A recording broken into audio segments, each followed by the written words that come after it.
trabalhar durante esses 4 dias aqui sobre a doutrina de Deus. Deixa eu falar uma coisa antes.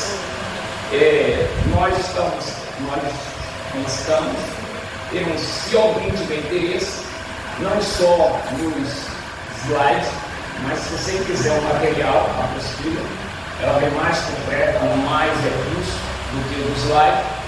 Aí, se você tiver interesse, você está ocupando nada que queira ganhar dinheiro. O interesse é que você aprenda muito mais e sirva a Jesus muito mais. Beleza? Então, é o valor de repor as coisas no lugar, porque a apostila, encadernada, capa, tudo isso, então a gente tem que fazer um negócio legal. Para quem tem interesse, quem não tem interesse, fica só no slide. No slide, a gente não vai colocar tudo no slide, mas se quiser se aprofundar mais, nós temos material e apostila. Aí você só solicita e aí a gente já pode trazer na próxima semana para que você estude mais. É aquela questão, né? A vida é assim. Jesus se levantou e disse: quem tem sede, se um copo com água abastece sua sede, Jesus não ia brigar por causa disso. Mas quem queria mais água, ele dava mais água. Então, a mesma água que molha o pé ou a canela, a mesma água que pode chegar até a cabeça. É a mesma água. Tem gente que se contentou com a água que molha o artério, mas tem gente que preferiu a nada. Depende não de Deus, depende da nossa motivação. Porque a motivação de Eliseu, ele não queria os bens de Elias, ainda que Elias tivesse. O que mais Eliseu queria era a porção dobrada do profeta. Então vamos lá, se tiver interesse, você passa por um Raimundo aí e ele faz a anotação. Na próxima semana ele traz para você. Então, nós vamos estudar a doutrina de Deus. E estudar a doutrina de Deus, nós temos um propósito especial que é glorificar o nome do Eterno. Claro, falar sobre a doutrina de Deus nos pesa a diretriz de uma vida diferenciada, uma vida permeada por uma experiência com Deus. E essa experiência com Deus é algo pessoal, particular, privado, de cada um de nós. Oséias disse que era para nós conhecermos e prosseguirmos em conhecer. Então, falar da doutrina de Deus automaticamente, nós estaremos vivendo com os confrontos de realidade. Até porque nós vamos trabalhar com os seus atributos morais, nós vamos trabalhar com os seus atributos comunicados, incomunicáveis, vamos falar também da personalidade de Deus, vamos falar da sua espiritualidade e outras propostas dentro do campo da doutrina de Deus. Falar da doutrina de Deus, automaticamente a gente compreende que essa doutrina, ela está, mesmo que você não queira falar, mas às vezes ela puxa um link para a cristologia, ela puxa um link para a bibliologia, ela puxa um link para a antropologia, a martiologia, porque essa é a doutrina mãe. Então ela sempre está vinculada a outras doutrinas. Então não tem como você falar de anjo e não lembrar de quem a criou, quem o criou. Não tem como você falar de cristologia e você ignorar a teotologia, que é a doutrina de Deus. Então essa doutrina é a doutrina mãe. Então, ao mesmo tempo que ela tem ser uma doutrina especial, no campo da doutrina sistemática, são as doutrinas que vocês já estudaram aqui, no final, a doutrina do Cristo, mas observe que sempre há um fundamento na doutrina de Deus. Então não tem como você falar de Cristo e não falar de Deus. Não tem como você falar da antropologia e não falar em Deus. Então todas as doutrinas estão ligadas a Ele. Então ele é a doutrina todo. Então não tem como perder o vínculo.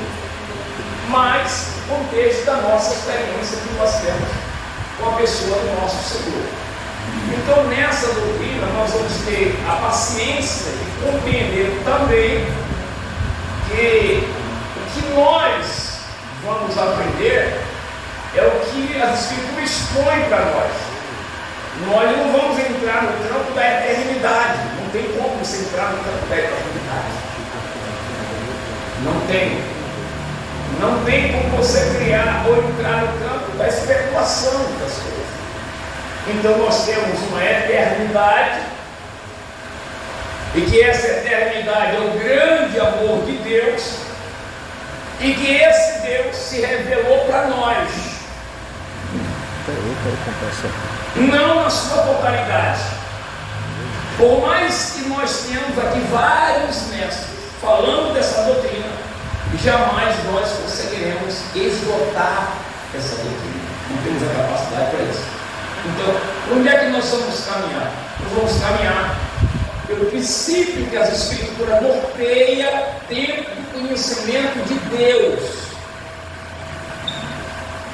daquilo que ela fala sobre Ele, até porque a Bíblia não tem essa preocupação racional de provar a existência de Deus. A Bíblia já começa dizendo que Ele existe. E se nós passarmos por cada livro das Escrituras Sagradas, observe que nenhum personagem bíblico, na sua biografia, eles se preocuparam em provar a existência de Deus. Então a gente vai para Gênesis, não tem como você, a preocupação dos patriarcas dizer não, eu quero uma prova da existência de Deus. Não tem isso. Eles já afirmavam a sua existência. Ele já corroborava com a sua existência. Então a Bíblia não se preocupa em provar. Não quero provar que Ele existe. Não. A Bíblia já afirma que Ele é o que é. Princípio, criou Deus. Aí Moisés vem dizendo também, conheçamos e prossigamos.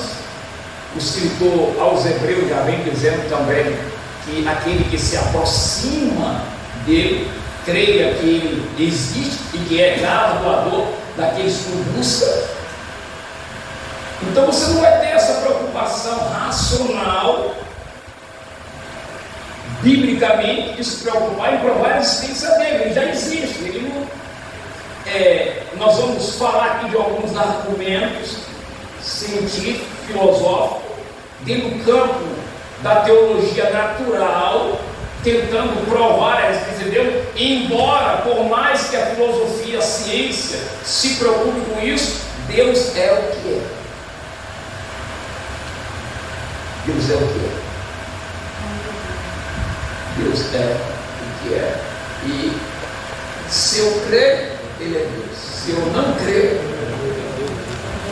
então, por mais que nós vamos aqui passar alguns argumentos ontológicos, teológicos, cosmológicos, isso são pensamentos de uma teologia natural. Mas isso aqui não é fundamento de preocupação nossa. Porque por mais que eu não tenha uma habilitação científica, filosófica, isso não implica na minha experiência pessoal com Deus. Não implica nada. Mas como nós estamos em um seminário, é necessário que nós venhamos a fazer menção dessas teorias que está fundamentada em uma teologia natural, baseada em quê? Baseada na criação, baseada em quê? No propósito, baseada em quê? Na essência de um ser.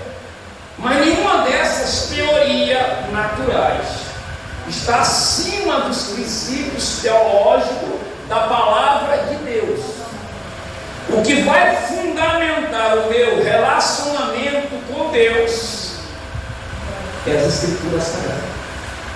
É o tempo que eu me dedico com as Escrituras Sagradas. Isso é o que vai fundamentar. Por mais que a sua habilitação não seja no campo científico, teremos dificuldade de química, física, mas não impede que você tenha um relacionamento primário com Deus. Ok? Vamos lá, Rafa. Me apresentei. Ali é Raimundo. Está conosco nosso irmão Raimundo. E nosso irmão Rafael. E o Timóteo está. Meu amigo, está uma campanha para Timóteo casar.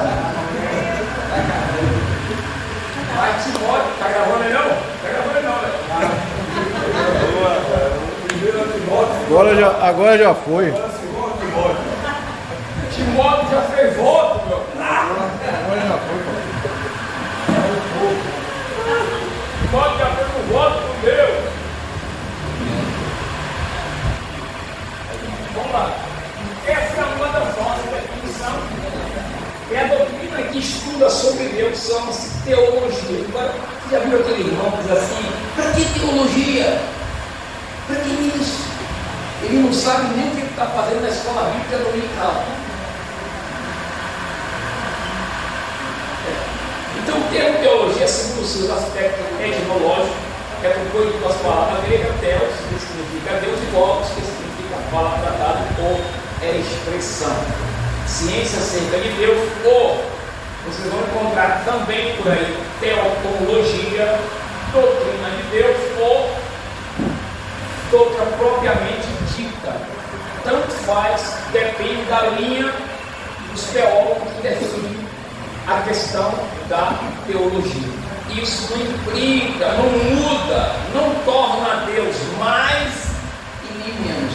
Ele continua sendo Deus. Ok? Vamos lá. Então vamos lá. Então nós temos algumas teorias conhecidas de vocês também. São teorias que não corroboram com o nosso pensamento. Vou dizer que uma dessas teorias desmancha, por mais que sejam criativas, por mais que sejam convivências, mas nós entendemos que Deus é e ninguém muda aquilo que Deus é. Vamos lá, primeira vamos lá. Então, há vários sistemas de crença em Deus que divergem dos ensinos bíblicos e inúmeras tentativas de explicar o relacionamento dele com o universo com o homem. Essas teorias inapropriadas levam o homem a se distanciar do Criador, como veremos. Vamos ver essas teorias aí, aqui. Hoje está quente demais. Vamos lá. Então nós temos aí a questão do teísmo.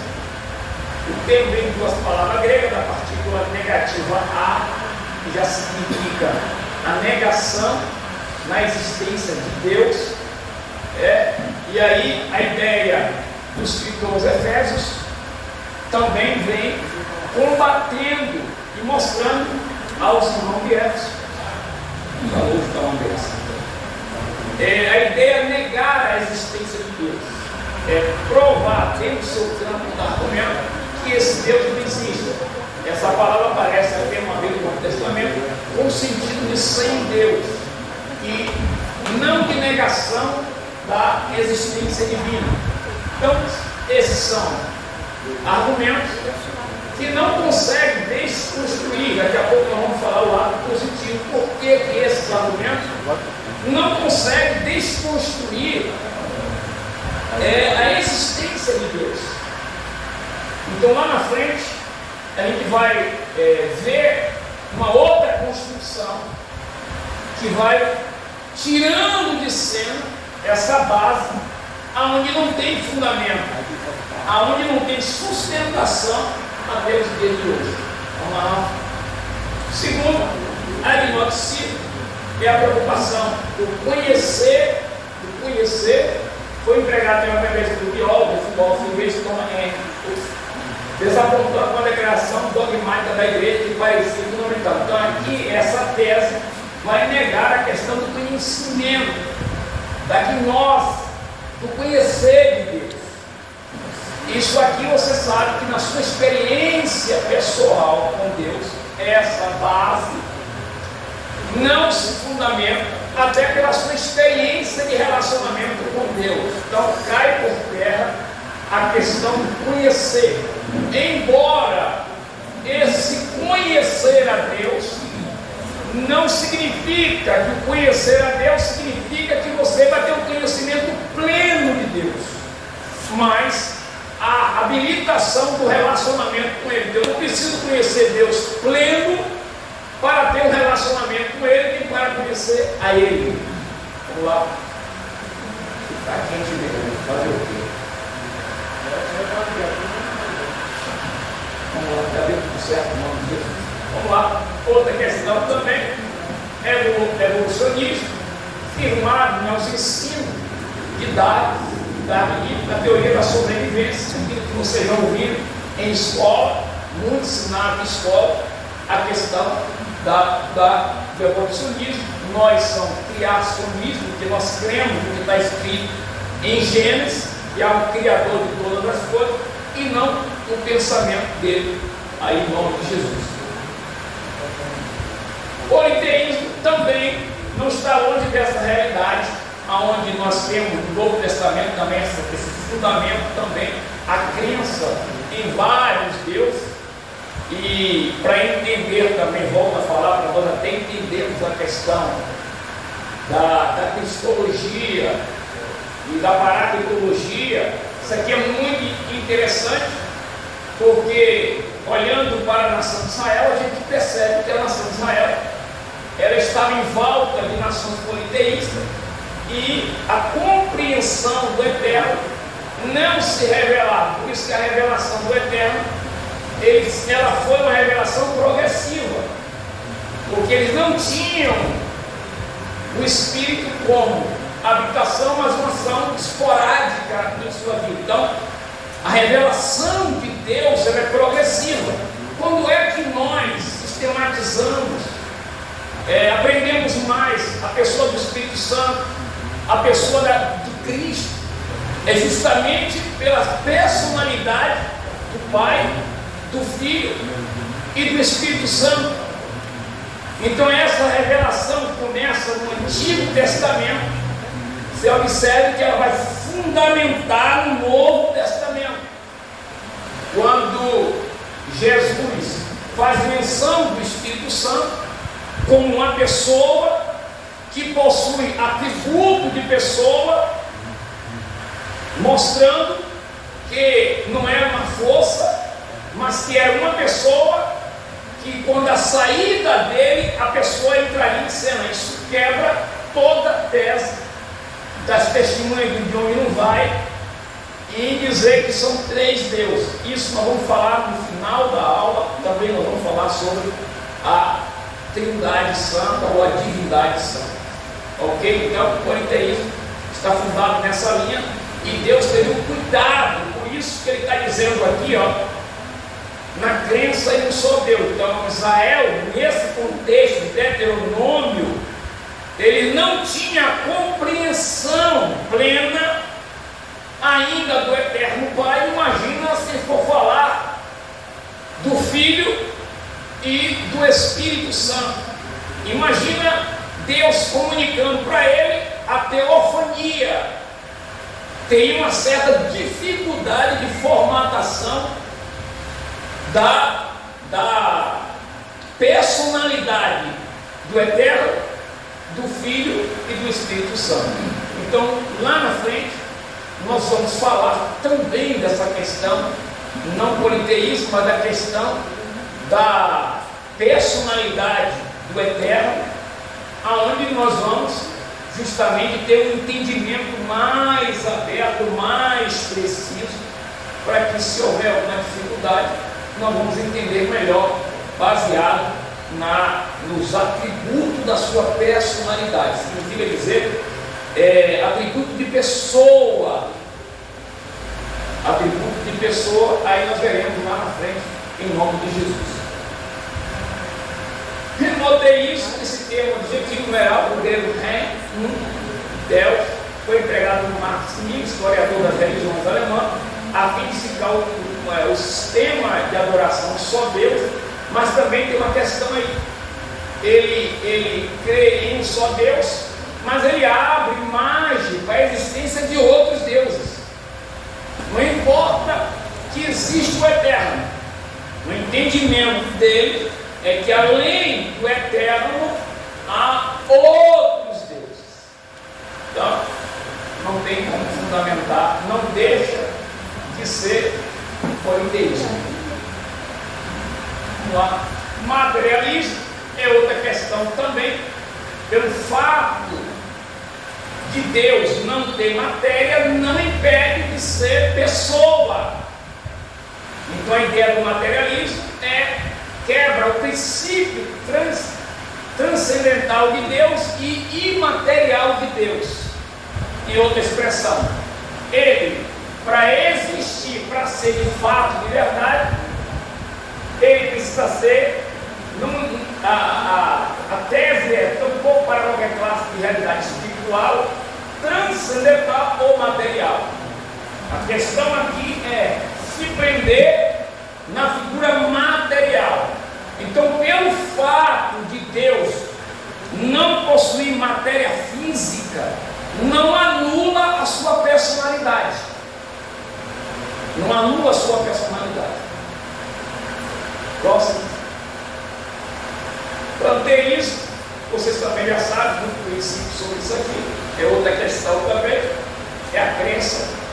O defensor dessas teorias postula a identidade do Todo-Poderoso, o universo, da crença filosófica ou religiosa do Cristo, a qual esteja presente no pensamento grego. É a doutrina de que Deus é tudo e tudo é Deus. Não há separação sobre isso.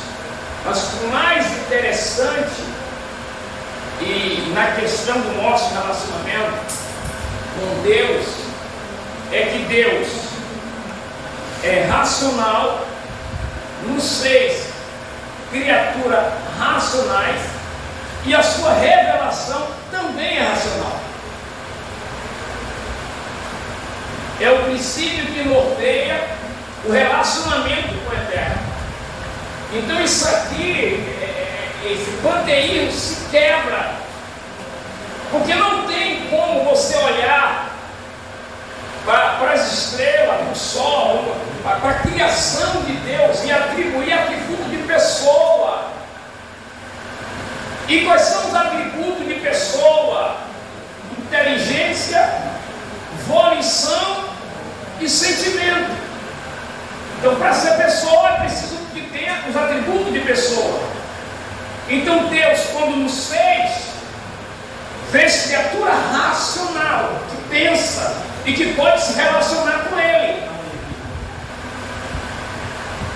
Por exemplo, por mais que você tenha um animal doméstico em casa, mas você não vai ver nesse animal uma natureza religiosa. No ser humano você encontra a natureza religiosa.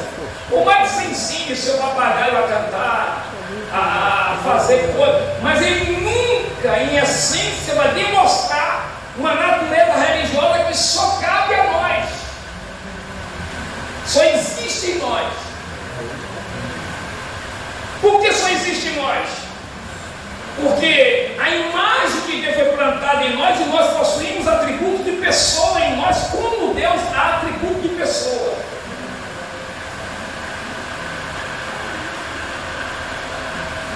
Vamos lá. De isso também, essa é a questão também do relacionamento, é a doutrina pela qual se afirma a existência de Deus, mas ao mesmo tempo assevera que Ele está muito longe de nós. Significa dizer que eu até creio que Ele existe, mas ele não tem como se relacionar com nós, estar perto de nós. Isso quebra a questão da imanência de Deus. Ele até existe, mas ele está longe, ele transcende, mas não emana, não está próximo de nós. Não é o Deus Emanuel, está muito longe de nós, a ponto de se envolver com assuntos humanos, como o relojoeiro que dá corda ao relógio e se esquece dele. Essa ideia aqui é como se o cara fizesse um relógio,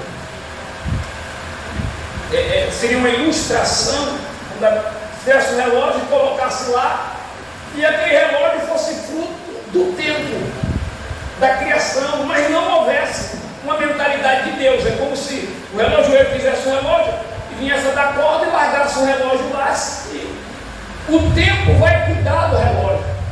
Seria essa a ideia do pensamento deísmo.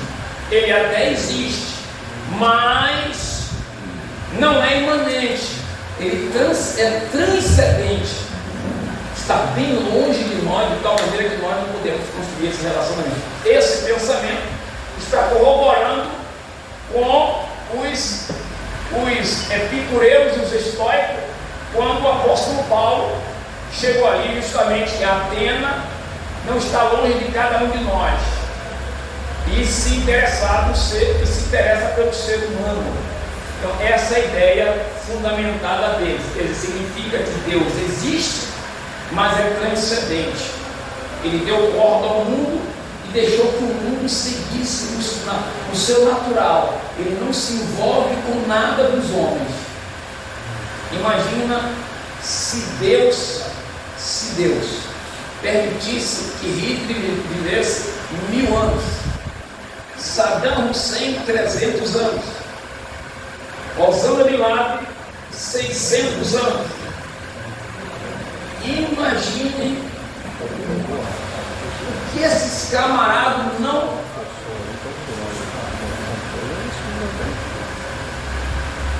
Então Deus tem o controle transcendente, mas também tem o controle imanente das coisas. Vamos lá. Unido também trata-se de uma forma de panteísmo. Deus e a natureza, segundo essa teoria, muito comum no hinduísmo, desenvolve em uma única realidade impessoal. O termo grego monos, só único, empregado pela primeira vez por Christian Wolff, filósofo alemão. O que é que ele pensa sobre isso?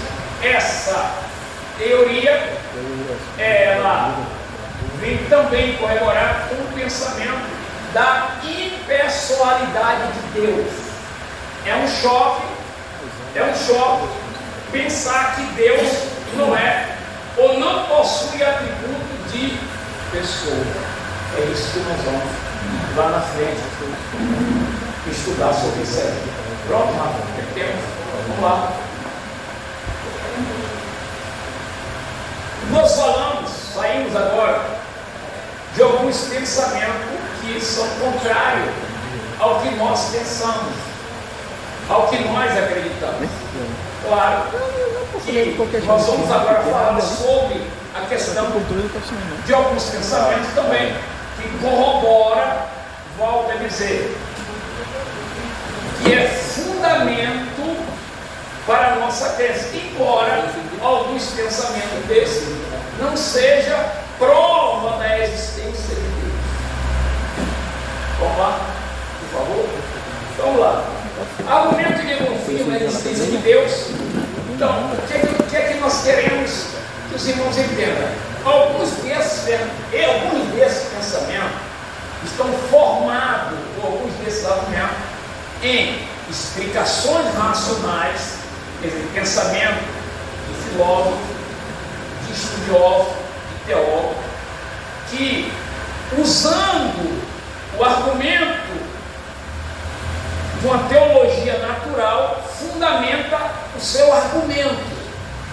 Então, alguns argumentos desses estão fundamentados em um argumento filosófico, mas, mesmo sendo filosófico, às vezes, não vai dar propriedade teológica. Por quê? Porque você vai ter sempre objeções com o seu pensamento, ou o pensamento dele. Por exemplo, o argumento a seguir são explicações, olha o que eu falei, racionais, filosóficas, que confirma a existência de Deus fora da esfera teológica. E tem por objetivo convencer as pessoas de que não é racional negar a existência de Deus. O que nós temos que falar sobre esse assunto? Professor, me permita, isso corrobora com essa mesma passagem que o senhor, acho que foi nessa parte do Atos 17, que Paulo fala que meio que tateando, né, os homens têm como encontrar a Deus, mesmo sem ter a revelação bíblica em si, mas meio que tateando chegasse ao conhecimento de Deus. Seria isso aí no caso? Sim, porque mesmo que ele não conheça, mas o Eterno estava na galeria. O pensamento que nós, queira ou não, o homem em si possui algo de Deus nele. Ele vai tender para alguma coisa. Não tem como, porque dentro dele existe a imagem de Deus plantada nele. É um ser religioso, né, como diz, né? Um exemplo aqui clássico do nosso dia a dia: família. Quantos aqui não nasceram lá evangélicos? E os nossos pais norteavam com quem nós deveríamos nos comunicar, com quem nós deveríamos andar, independente se era cristão ou não. Mamãe dizia: não ande com o filho de fulano de tal. Precisava ser crente? Não. Mas o entendimento dela era tão lógico que ela tinha consciência do certo e do errado. Essa imagem de Deus está plantada em nós. Claro que não se identifica com uma justiça diante de Deus.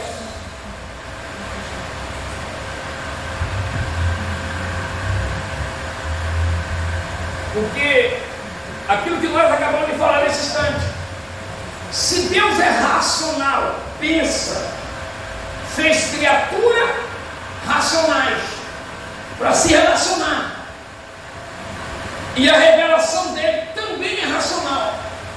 Imagine se a Bíblia fosse escrita em uma linguagem que você não entendesse nada. Não adianta. Imagine se Deus dependesse de um seminário para você entender ele, um diploma para você entender ele. Não é Adão que vai a Deus, é a Deus que vai a Adão. Em uma teofania que Adão entende que ali é Deus, porque se Deus vem na sua plenitude, seria algo estranho no jardim. E Deus tem que trazer uma teofania racional para a sua compreensão. Imagine o que seria Deus no Éden, sem Adão conhecer quem era. Quem é você? O que é? Você é uma espécie diferente da minha. Mas ele tinha uma capacidade racional de compreender quem estava ali no Éden. E tinha consciência dos seus erros quando ele pecou. Então essa compreensão está dentro de nós. Então é o seu pensamento. Mesmo que eles não conheciam Deus, mas eles tinham entendimento que havia um ser criador. Aí Paulo chega e faz aquela exposição.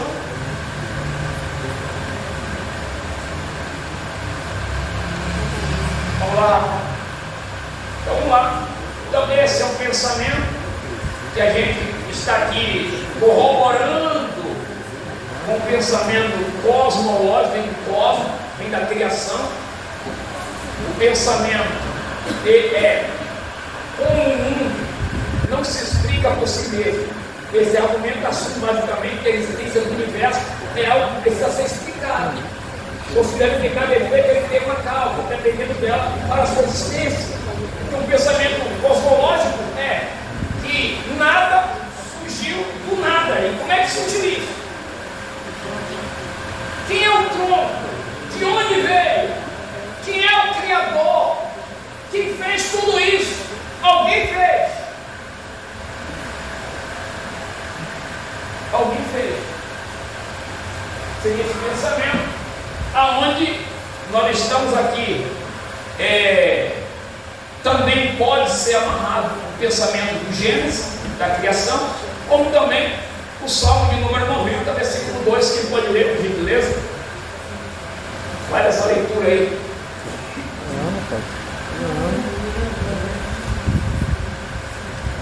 Antes que os montes nascessem, ou que tu formasses a terra e o mundo, sim, de eternidade a eternidade, tu és Deus.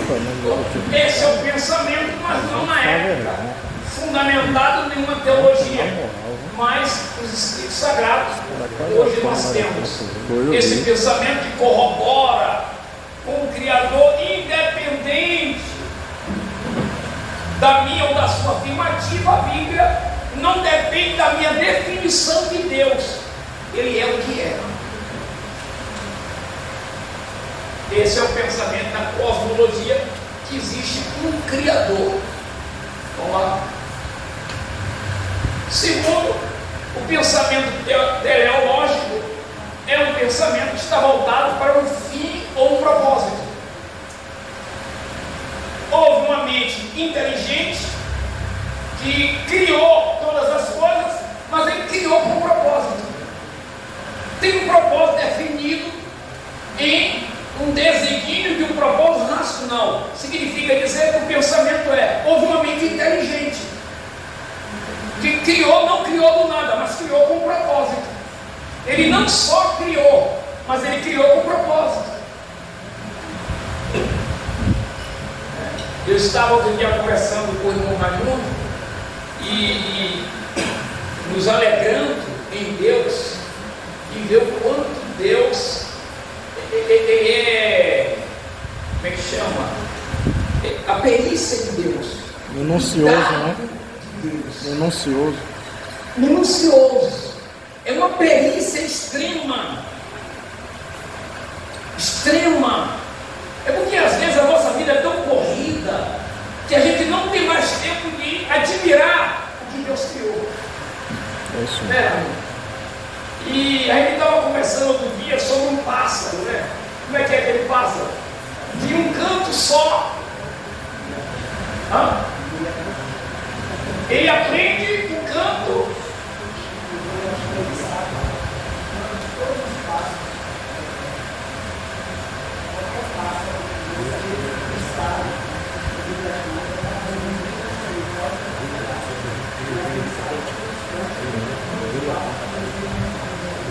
Aí você pergunta, quem criou esse pássaro? Por quê? Qual a finalidade? Então houve uma mente inteligente. Isso aqui é uma lógica. Ele não surgiu do nada. Não surgiu do nada. Nós, que somos cristãos, acreditamos que é Deus. Porque nós temos fundamento corroborado nas Escrituras Sagradas. Então, no pensamento teleológico é que existe uma mente inteligente com uma perícia tremenda, capaz de criar, construir todo esse fundamento para um propósito racional. Imagina Deus criando as coisas dizendo que era bom. Aí é um pensamento meu. Você pode até discordar. Imagina Deus criando as coisas dizendo que as coisas eram bom. Significa que Deus tinha um bom humor ao criar uma coisa na sua criação. Então significa que ele ao criar, ele se sentia bem nas coisas que ele criava. A gente pode até achar estranho um rinoceronte com aquela expressão toda. Pode até estar estranho uma girafa com o pescoço daquele tamanho. Mas Deus sabia o que estava fazendo.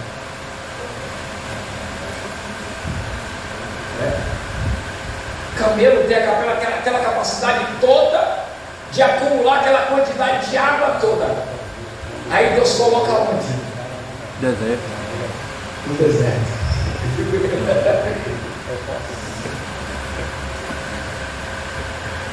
Uma planta chamada rosa do deserto.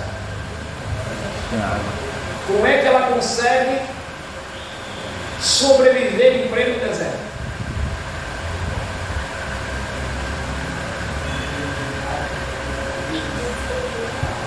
Dá para falar mais alto, Raimundo? Deixa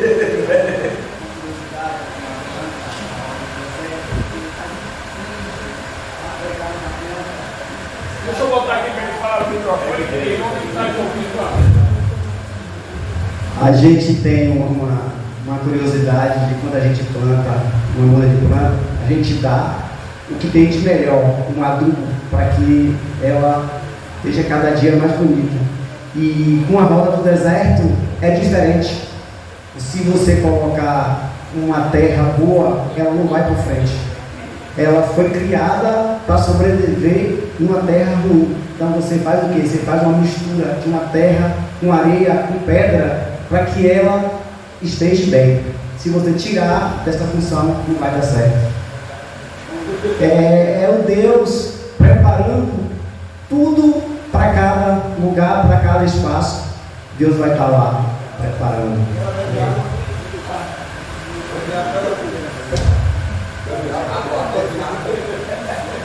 Fala das 7 cores. Se vocês pesquisarem na internet, vocês vão achar.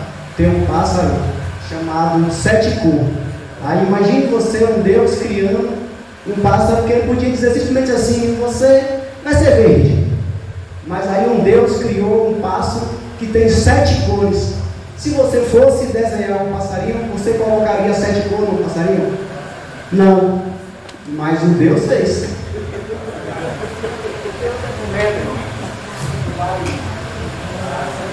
Porque nós hoje, irmãos, não temos tempo para admirar o belo de Deus, a criação de Deus, as maravilhas de Deus. Aí nós teremos entendimento maiores em nome de Jesus. Vamos lá, quer pedir o salmo? Quer pedir o salmo? Quem pode ler o salmo?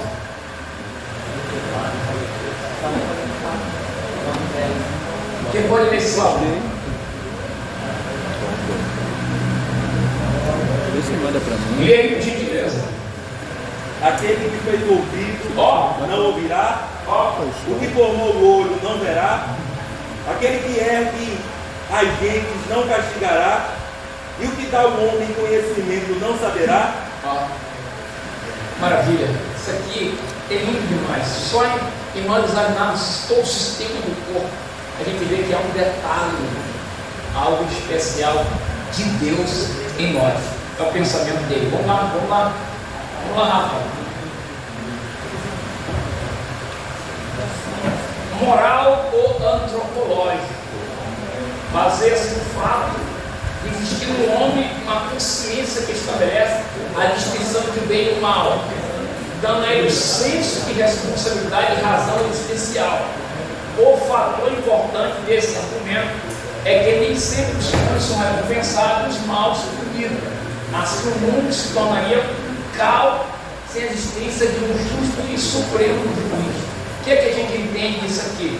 É o que nós colocamos nesse instante. A imagem de Deus está em nós, então nós temos consciência de quem somos.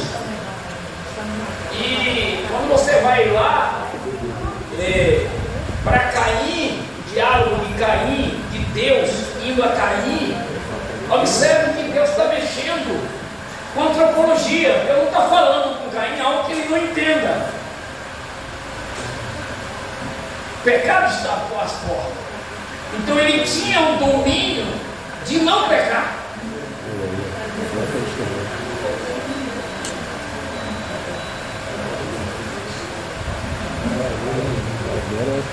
Ele tinha a capacidade de não pecar. E Deus nos deu essa consciência, essa imagem em nós de uma consciência do certo e do errado. do certo e do errado. Então, essa imagem em nós estará sempre acesa dentro de nós. Vamos ler o Provérbio 20, 27 aí, 20, 27 a 22. Vamos lá.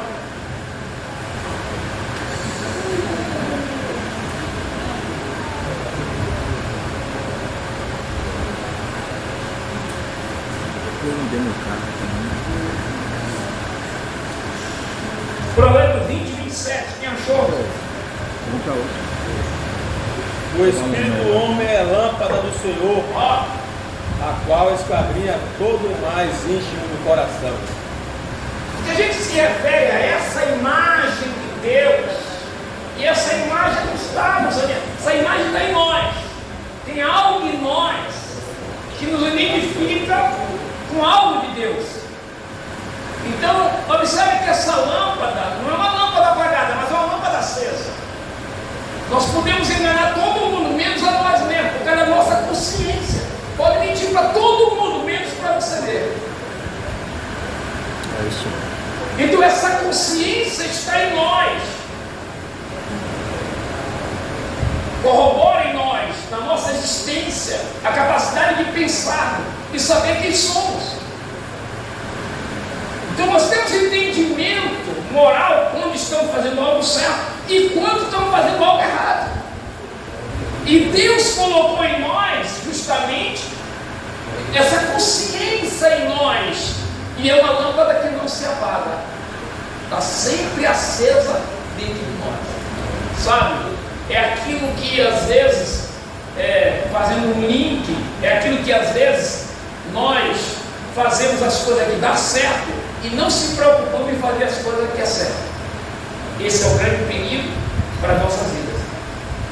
O grande erro de alguns homens de Deus nas suas biografias lá no Antigo Testamento, como por exemplo Davi, Deus poderia chegar para Davi: você vai mexer com a mulher do outro, você vai planejar a morte do marido, vai matar o seu amigo fiel a você. Deus permitiu que o camarada fizesse tudo aquilo, porque tudo estava dando certo, mas não era certo.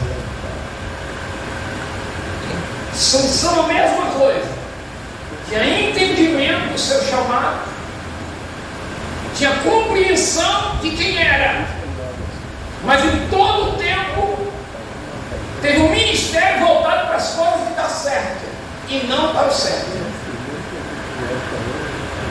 Então, a questão da moral, da antropologia, significa que nós fomos criados para esse entendimento de um ser superior. Independente de sermos cristãos ou não, há algo de Deus em nós.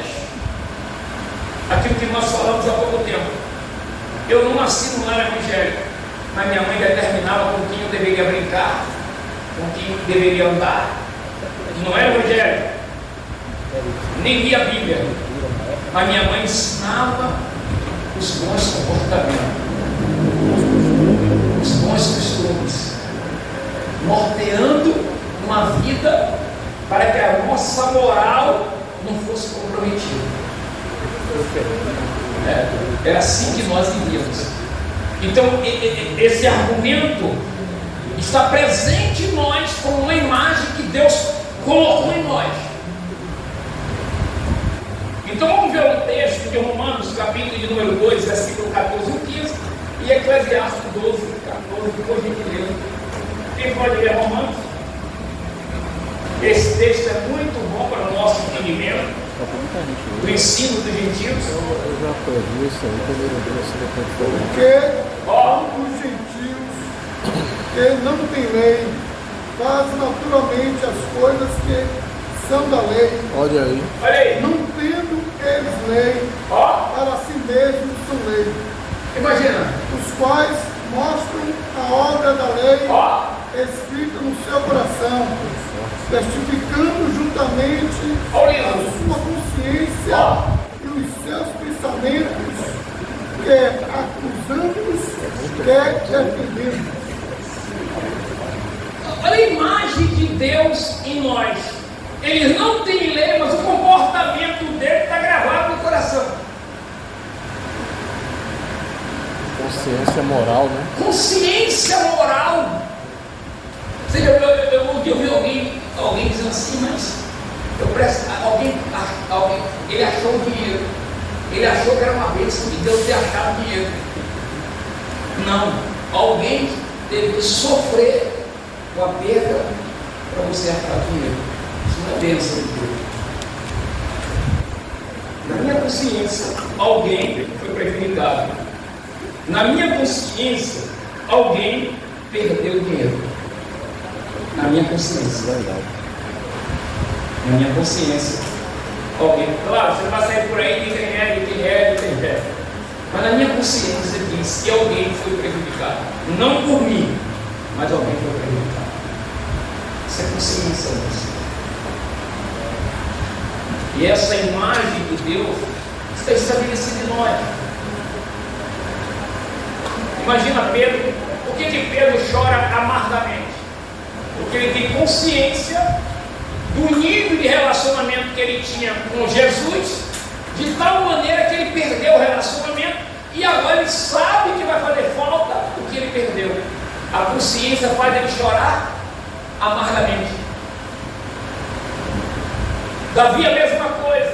A preocupação de Davi não é restaurar o trono, mas é restaurar o relacionamento com Deus. Isso é consciência. Então é essa consciência que eu sei que Deus existe independente do espaço físico que eu esteja. O Salmo de número 139 diz o quê? O que diz o Salmo de número 39? Se eu subir ao céu, você está lá. Se eu descer ao inferno, está lá também. Não tem. Não há escuridão para ele. Tudo é dia. Tudo está claro para Deus. Deus é justo naquele que faz. Eclesiastes 12:14, por gentileza. Porque Deus há de trazer ao livro toda a obra e até tudo que está encoberto, que seja bom, que seja É mal. discípulo de Paulo André.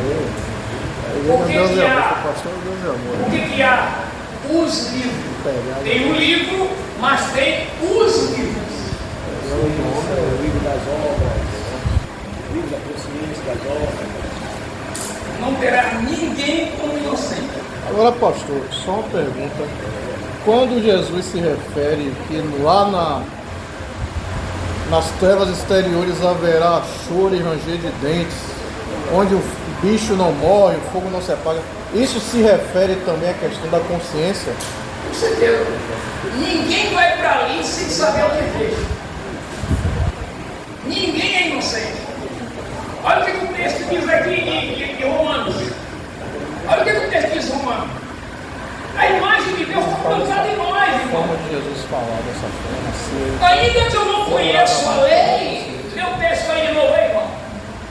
Porque Deus É o texto de cá. Romanos, de novo, ó Romanos. Porque quando os gentios que não têm lei fazem naturalmente as coisas que são da lei, Segura um pouquinho. O que ele está ensinando aqui? Ó, vocês têm a lei, mas não praticam. Eles não têm lei, mas vivem uma lei que está dentro dele. A minha imagem está nele de fazer o certo e não as coisas que dão certo. De tal maneira que o Senhor está usando a figura de um gentil para ensinar quem tinha lei. Eu acho que eu tenho. Continua a leitura. não tendo eles lei, Ó, para si mesmos são lei. Mas é de outra... eles tinham lei. Irmãos, observe, como um cidadão, ele já não respeita mais a constituição de uma nação. Ele não respeita mais a lei do seu estado, do seu município. Ele já não consegue viver em comunidade. Observe o que acontece. Ele já é um alvo de perigo para uma sociedade. Observe o que acontece. Não é porque Deus quer, não. Mas ele não é inocente que ele agora é uma pessoa não grata no meio de uma comunidade. Automaticamente, pode observar. Ou há um arrependimento, uma mudança de comportamento, uma metamorfose, uma mudança, ou automaticamente algo vai acontecer. Porque ele é um risco para a comunidade onde ele mora. Aí, meu amigo, não espere que Deus vai dar a ele flores se ele já ultrapassou da medida e encher o cálice. Deus é justo no que faz. Conclua a leitura. Os quais mostram a obra da lei escrita no seu coração, testificando juntamente a sua consciência e os seus pensamentos, quer acusando-os, quer defendendo.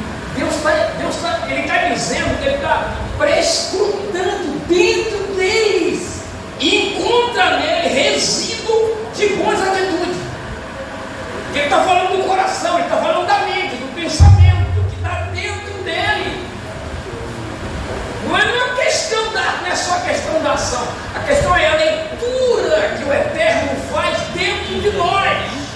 Sabe aquela leitura? Quando o homem de Deus, o homem de oração, como Samuel vai à casa de Jessé, ele é um homem de Deus, um homem de oração, ungido, mas ele não consegue fazer a leitura de quem Deus tinha. Era um homem de Deus, mas tem segredo que Deus não deu para ele. É como Elias. Elias chega ao ponto de dizer que só tinha ele, e o tempo todo Deus disse para ele que tinha 7.000. Na hora certa, Deus vai dizer para ele: tem 7.000 arrancados que ele não conhecia. É a questão do relacionamento, é a questão moral, é a questão da nossa consciência. É isso que irmão, deixa eu abrir aqui deixa eu abrir aqui um pensamento aqui, deixa eu abrir um pensamento. Deixa eu abrir um pensamento aqui. Enquanto nós, estou falando eu como líder, o pastor, enquanto nós tivermos produzindo homem segundo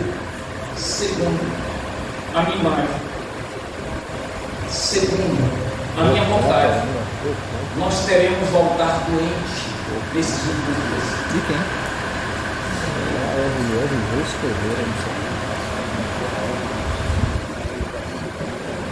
Olha os homens que Deus produziu no Antigo Testamento.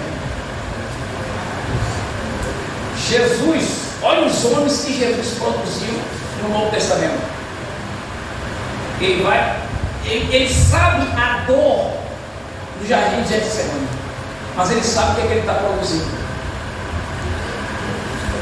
Ele está sentindo a dor da contração do parto, mas ele sabe o que é que ele vai gerar. Ele está doendo, ele se sente só, ele se sente abandonado. É a dor da contração que é a mãe aqui sabe, é a dor de gerar. Ele vai gerar, ele vai parir, mas ele sabe quem é que ele vai gerar. Olha a geração que nós estamos gerando para o altar de Deus. Ele sempre fala isso. Desde outra vez. Olha a geração que o Eterno gerou lá no Antigo Testamento. Daniel, Moisés, Enoque, Elias, Abraão. Custa tempo de gerar, mas quando ele gerou, nenhum deles é lembrado como finado, nenhum deles é lembrado como saudoso, é sempre lembrado como alguém que teve experiência com Deus. Verdade.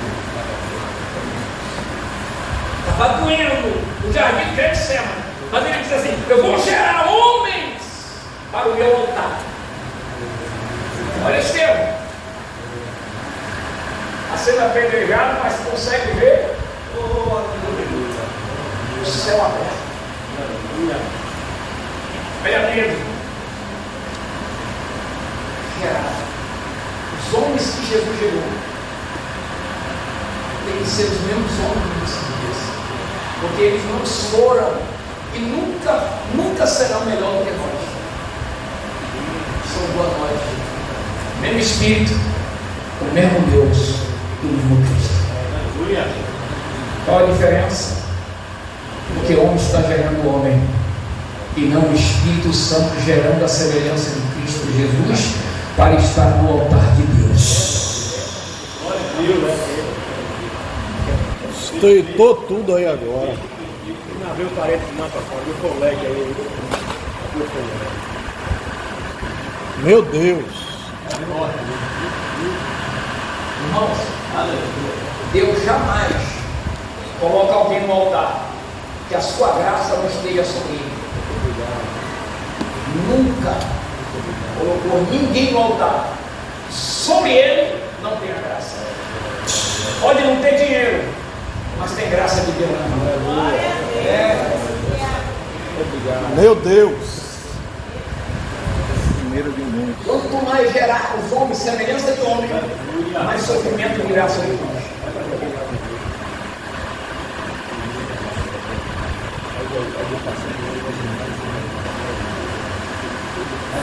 Eita Jesus, oh, glória. Semelhança de homem para homem. A semelhança de Cristo é gerada pelo Espírito.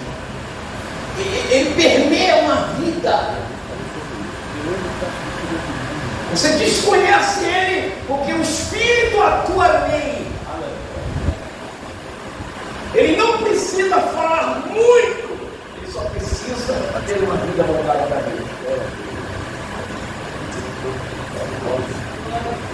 Estevão era diácono. Olha aí. Eu escolhi para ser diácono, mas na mão de Deus.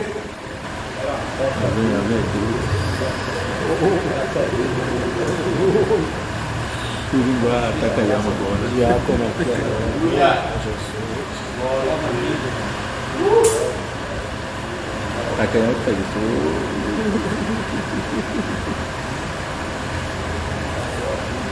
Deus está nos chamando para coisas maiores, para viver não o convencional da vida, mas o extraordinário da Deus. Enquanto vivemos o convencional da vida, não estamos habilitados a viver o sobrenatural.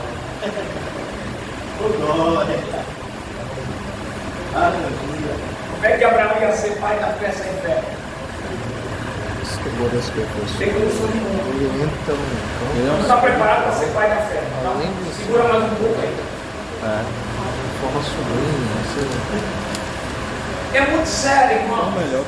Seminarista, nós temos que compreender que nós estamos vivendo os últimos dias. É uma realidade.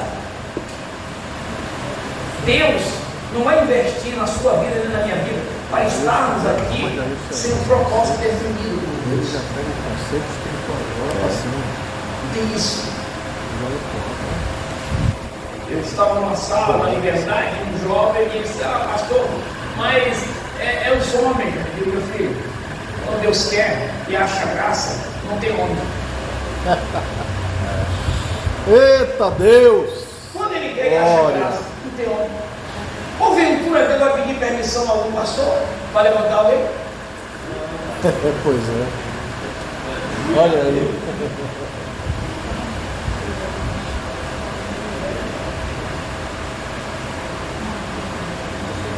Só para eu vou dar um breve testemunho para vocês. Por que eu estou falando isso? Não faz parte da aula.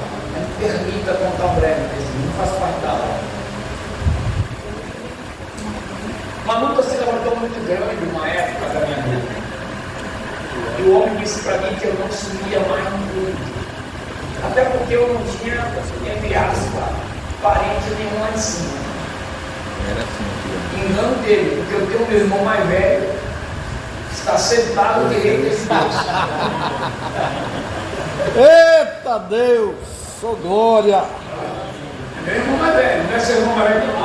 Porque a Bíblia diz que ele não se envergonha de nos chamar de irmão. Eu posso até ser um criolinho, cabelo bem duro, mas ele disse que eu sou irmão dele.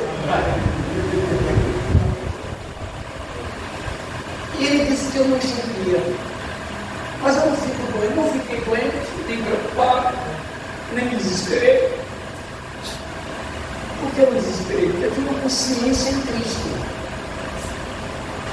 Eu estava pleno em Cristo. Quem vive pleno em Cristo não está preocupado com essas coisas passageiras. Você está pleno em Cristo. O seu maior tesouro é Cristo. Sua maior riqueza é Cristo. Seu maior bem na vida é Cristo. Se tem Cristo, você consegue vencer tudo. Porque tudo passa. Moral da história.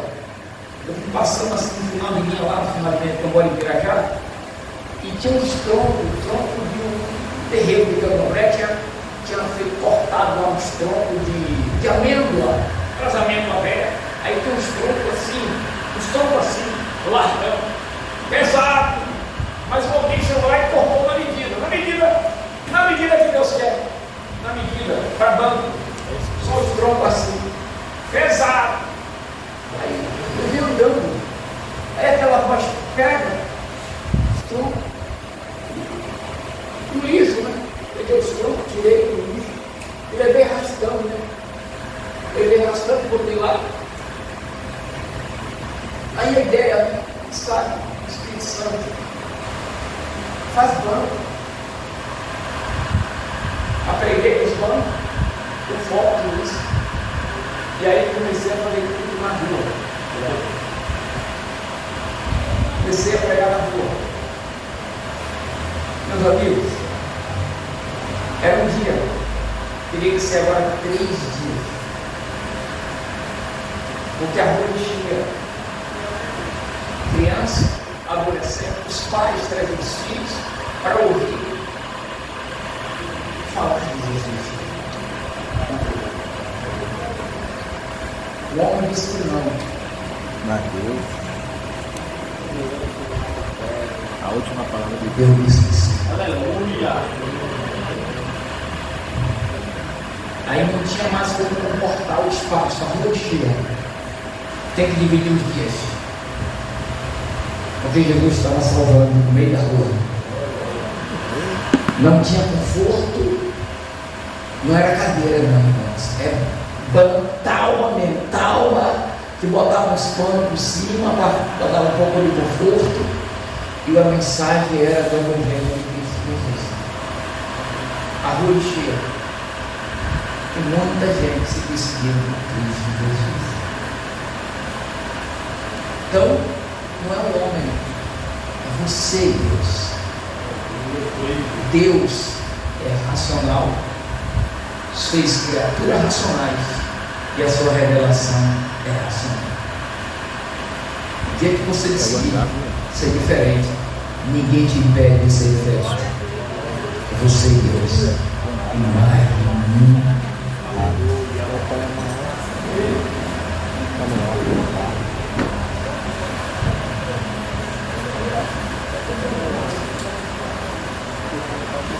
Moral da história.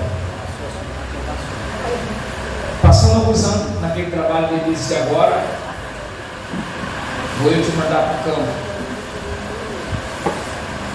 Você vai sair de cena, sair de cena de Salvador, soltando para fora. Passamos um tempo no campo. Voltamos e Deus disse: está na hora de voltar, porque ainda tem uma obra com você em Salvador.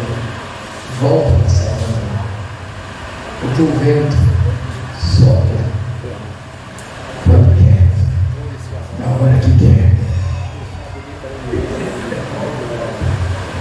Aleluia.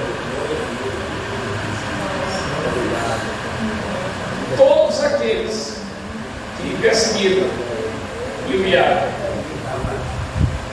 não, eles não poderiam sair antes de reconhecer o que eles tinham feito em mim.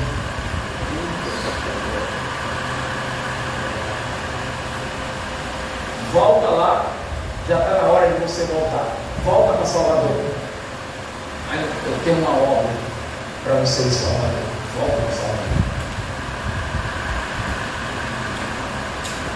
Moral da história: quem havia me abatido, havia me humilhado, havia me desprezado, ele teria agora de colocar a mão sobre essa cabeça e reconhecer que sobre mim havia um chamado de Deus. Homem nenhum tem autoridade a deter o seu ministério no seu planeta. Desde quando estiver no esconderijo secreto de Deus, em silêncio,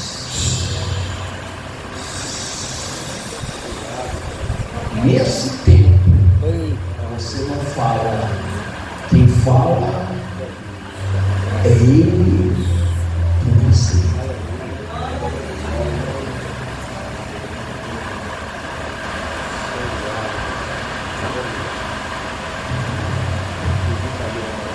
Eu queria que você entendesse isso. A proposta de Deus é maior do que o que você faz. Vai além da sua capacidade de imaginar o que Deus tem para fazer em você e através de você.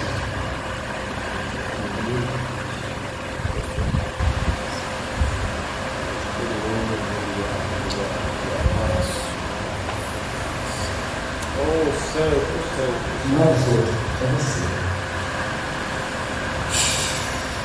Ninguém detém você. Eita, meu Deus. Ninguém paralisa você. Não, ninguém. Engano seu, é definição sua, não é definição de Deus. Isso é sua, não é de Deus. Aleluia, Deus, que glória. E precisa entender. Deus tem algo maior, mais excelente. Ei, Jesus! Para fazer de nós, através de nós. E se Deus quiser hoje, que sofra.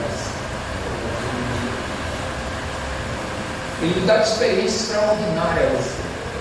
Ele é Deus, ele não vai pedir favor a ninguém. Vai pedir favor. Ele é soberano, é Senhor. Eita, Jesus!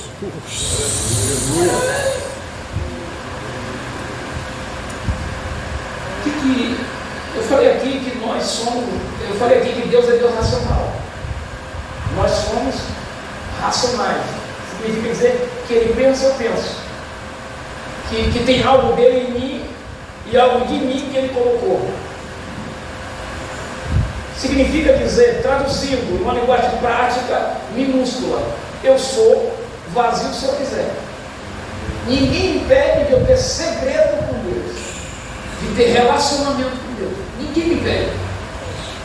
Ninguém me impede de escrutinar as pérolas que Deus tem para a minha vida. Aleluia, Jesus.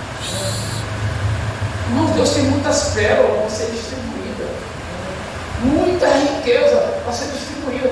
Nós é que estamos com uma mentalidade muito pequena. Na verdade, Deus tem que nós nos soltemos para conhecer a Ele. É Deus já nos conhece. Você que precisa conhecer a Ele, porque Ele já te conhece. Eita, meu Deus, que maravilha, Jesus.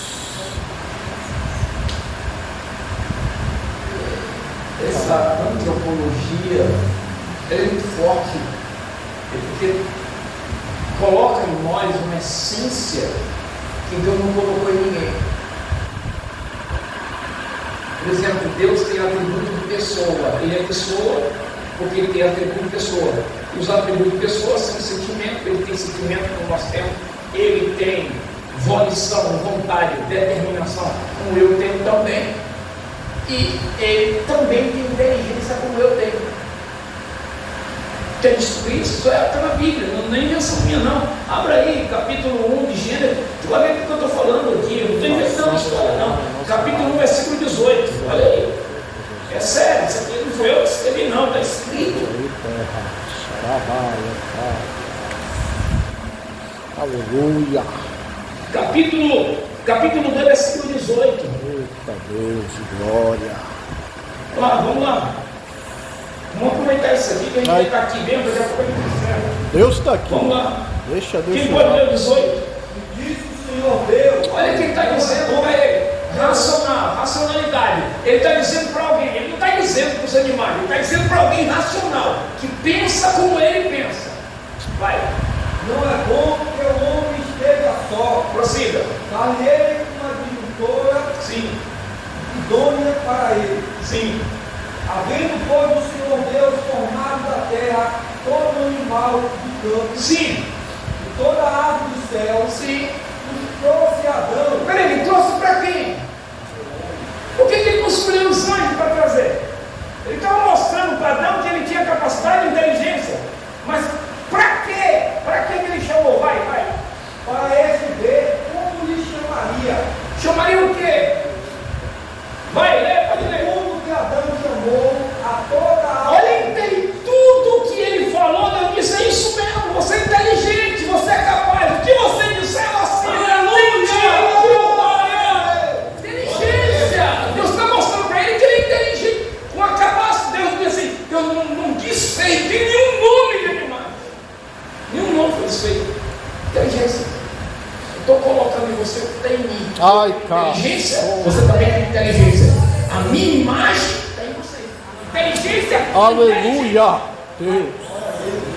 Isso foi o seu nome. Que Isso cova, foi o seu nome, eu não vou nem mudar, não vou meter esse negócio não. Você falou?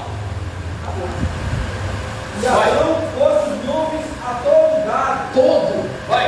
E as aves dos céus. Aquilo ali qual passa nos abraços, passa, vai, diz um pássaro ali uma águia, Deus disse, é águia mesmo, vai, qual outro? Ali o gavião, é gavião mesmo, você está dizendo que é gavião mesmo, vai.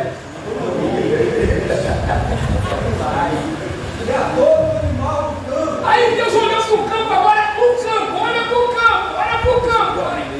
Mas para o homem Ó, não se achava ajudadora idônea. Deus está dizendo assim, está faltando alguma coisa para ele ser pessoa, ele não sabe ainda que é pessoa. O que é que falta nele? Sentimento. Ele não vai desenvolver sentimento pelos animais como ele vai desenvolver por outra espécie semelhante a ele. As aves é linda, o gado é lindo, mas ele precisa saber que ele tem um sentimento que eu tenho. Lê o texto. Então o Senhor Deus fez cair um sono pesado Vou fazer uma surpresa para ele. sobre Adão. Esse adormeceu Ó, e tomou uma das suas costelas. ó a surpresa, tá dormindo, eu estou fazendo uma cirurgia nele. Encerrou a carne em Ó, seu lugar. Deixa eu olhar, era isso aí. E da costela que o Senhor Deus formou no homem, ó, formou uma Deus amava mulher o ó. homem e trouxe a Adão. mais. Ainda. Peraí, trouxe. O que é que vai acontecer aí? Vai. E disse Adão: Agora quem fala é quem? É Adão que diz, é ele que vai dizer o que ele está dizendo dele, vai. esta é agora osso dos meus ossos Olha o sentimento. e carne da minha carne. Esta será chamada mulher, Eita Deus porque o maravilhoso. homem foi tomado. Sentimento. Verdade que Deus fez a meu Deus. Ela é maravilhosa. Claro que o sentimento de Deus não passa pelo filtro do sentimento humano. Isso aqui a gente vai estudar lá na frente. A questão da antropopatismo. Lá na frente. Vai falar sobre isso lá na frente. Diferente. Sobre a ira de Deus, o arrependimento de Deus, essas coisas vai falar isso lá na frente. Figura teológica de linguagem lá na frente. Não precisamos mexer nesse negócio agora não. Na frente a gente mexe nesse negócio. Mas qual é a compreensão aqui? A compreensão é que é um sentimento em nós. E esse sentimento não impede que você construa um relacionamento com Deus. Deixa eu tocar em mim para você entender. Enoque levou quantos anos? 300 anos. O que acontece quando você constrói um relacionamento com outra pessoa? Um amigo. Aí você não tem nada para conversar, mas porque você tem um relacionamento muito próximo, até para jogar a conversa fora, você manda mensagem. Só porque você tem um relacionamento bom com aquela pessoa. Bom, amigável, amistoso, amor. Então o que vai acontecer com Enoque? Eles vão se aproximando. Deus não desce, se Deus desce, mata Enoque. O que é que tem que acontecer? Enoque tem que subir, porque se Deus desce, ele mata Enoque. A amizade é tão grande que Deus não aguenta ficar longe de Enoque. Se eu descer na minha plenitude, eu te mato. Então é melhor eu trazer a mim. Que isso? O nível de intimidade está baixíssimo nosso. É isso aí mesmo. Esse sentimento foi colocado em nós para que seja construído com Deus em um relacionamento de intimidade, de aproximação. O que acontece com Elias? A gente que tem a mandar uma carruagem, um redemoinho, porque nós estamos tão próximos. Eu não aguento ficar longe de Elias.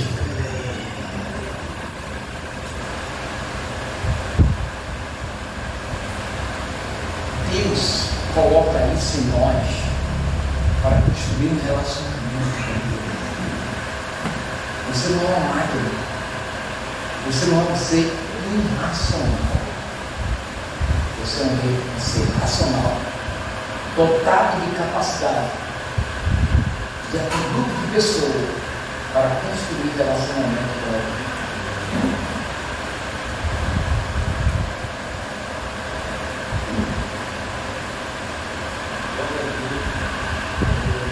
Você acha que Deus fez tudo isso à toa, em vão? Não. Tem um propósito na tua vida, meu irmão.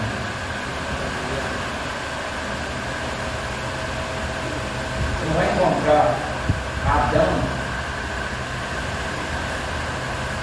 de joelho orando. Era ele que vinha Adão se relacionar com ele.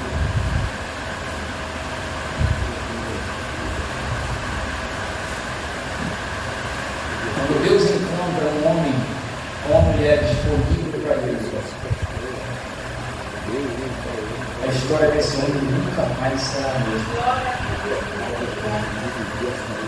Ele encontrou alguém que não está procurando. E deixa eu liberar uma palavra profética para você. Deus está te procurando para uma intimidade maior.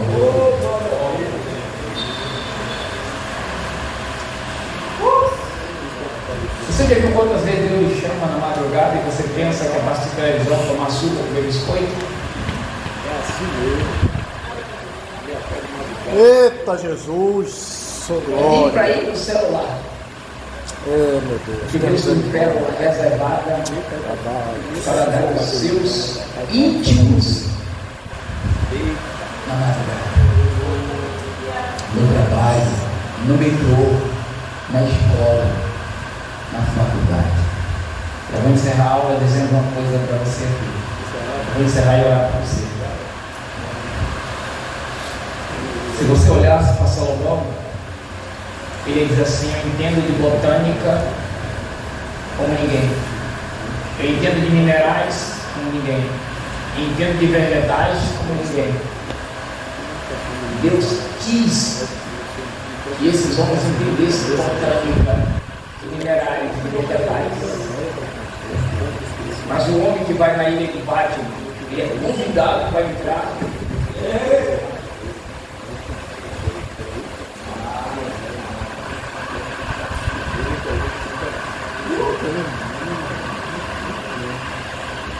Salomão entendia de coisas como ninguém. Sabedoria fenomenal, espetacular, uma perícia tremenda, chamava atenção mundialmente, mas nunca teve acesso a entrar nas mansões celestiais como João, como Paulo, que tinha intimidade com Deus. Conhecimento humano é bom, erudição é muito bom, mas intimidade é maior,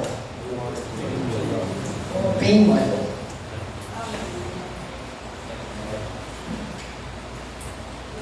Não é o tempo que você passa com a obra de Deus, é o tempo que você passa com Deus.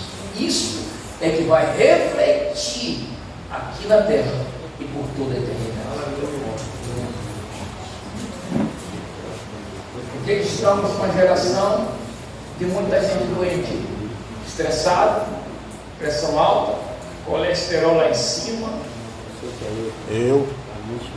Só misericórdia. É, mas é. É. Pensando que vai fazer logo a crescer. O projeto de Deus já está pronto.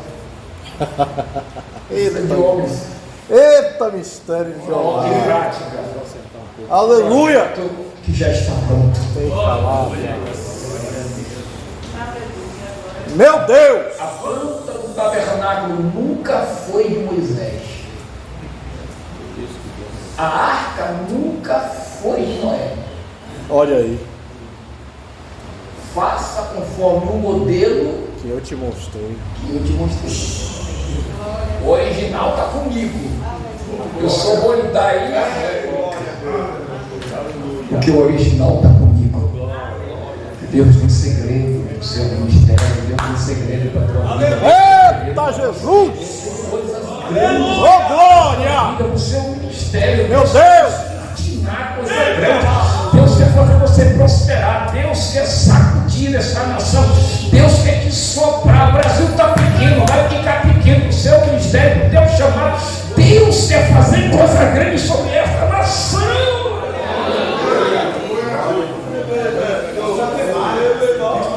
Meu Deus! Shanaiko vasere mendenaia. Por que os homens procuravam João Batista e não Aleluia! Daraiko. roupa de couro?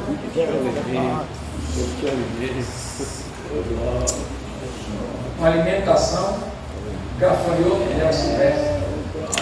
Oh. Um sermão seu cru. Mas todo mundo queria ser batizado. João.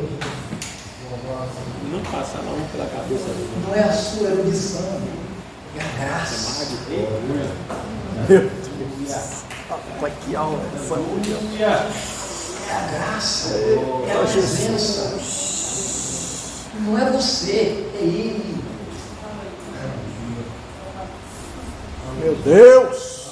Está procurando homens para que seja permeado pela ação do Espírito na vida. Vocês já observaram como está caminhando a escola bíblica dominical? Não sei se vocês já prestaram atenção. Pega uma lição da escola dominical. Veja como é que o Espírito está conduzindo a escola dominical da nossa igreja. Presta atenção para você ver. Olha o assunto dos adolescentes. Pega a lição do domingo. Se tiver filha, pega a lição dos jovens. Dê uma olhada na lição do jovem. Dê uma olhada na lição do adulto. Veja como é que o Espírito Santo. Talvez você não tenha percebido que o Espírito Santo está dizendo aqui. Eu estou cercando.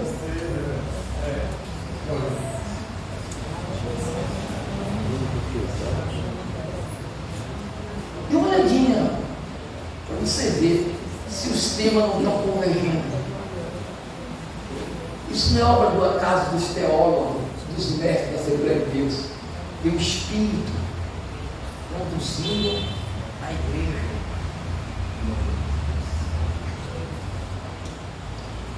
Para uma dimensão maior. Eita Deus! Vou orar por você para encerrar. Deus, estamos todos reunidos na tua presença. Sabemos que é uma aula, mas uma aula onde Eita, o Senhor também Jesus. ministra. Maravilha, Jesus. Glória! É uma aula que também o Senhor incendeia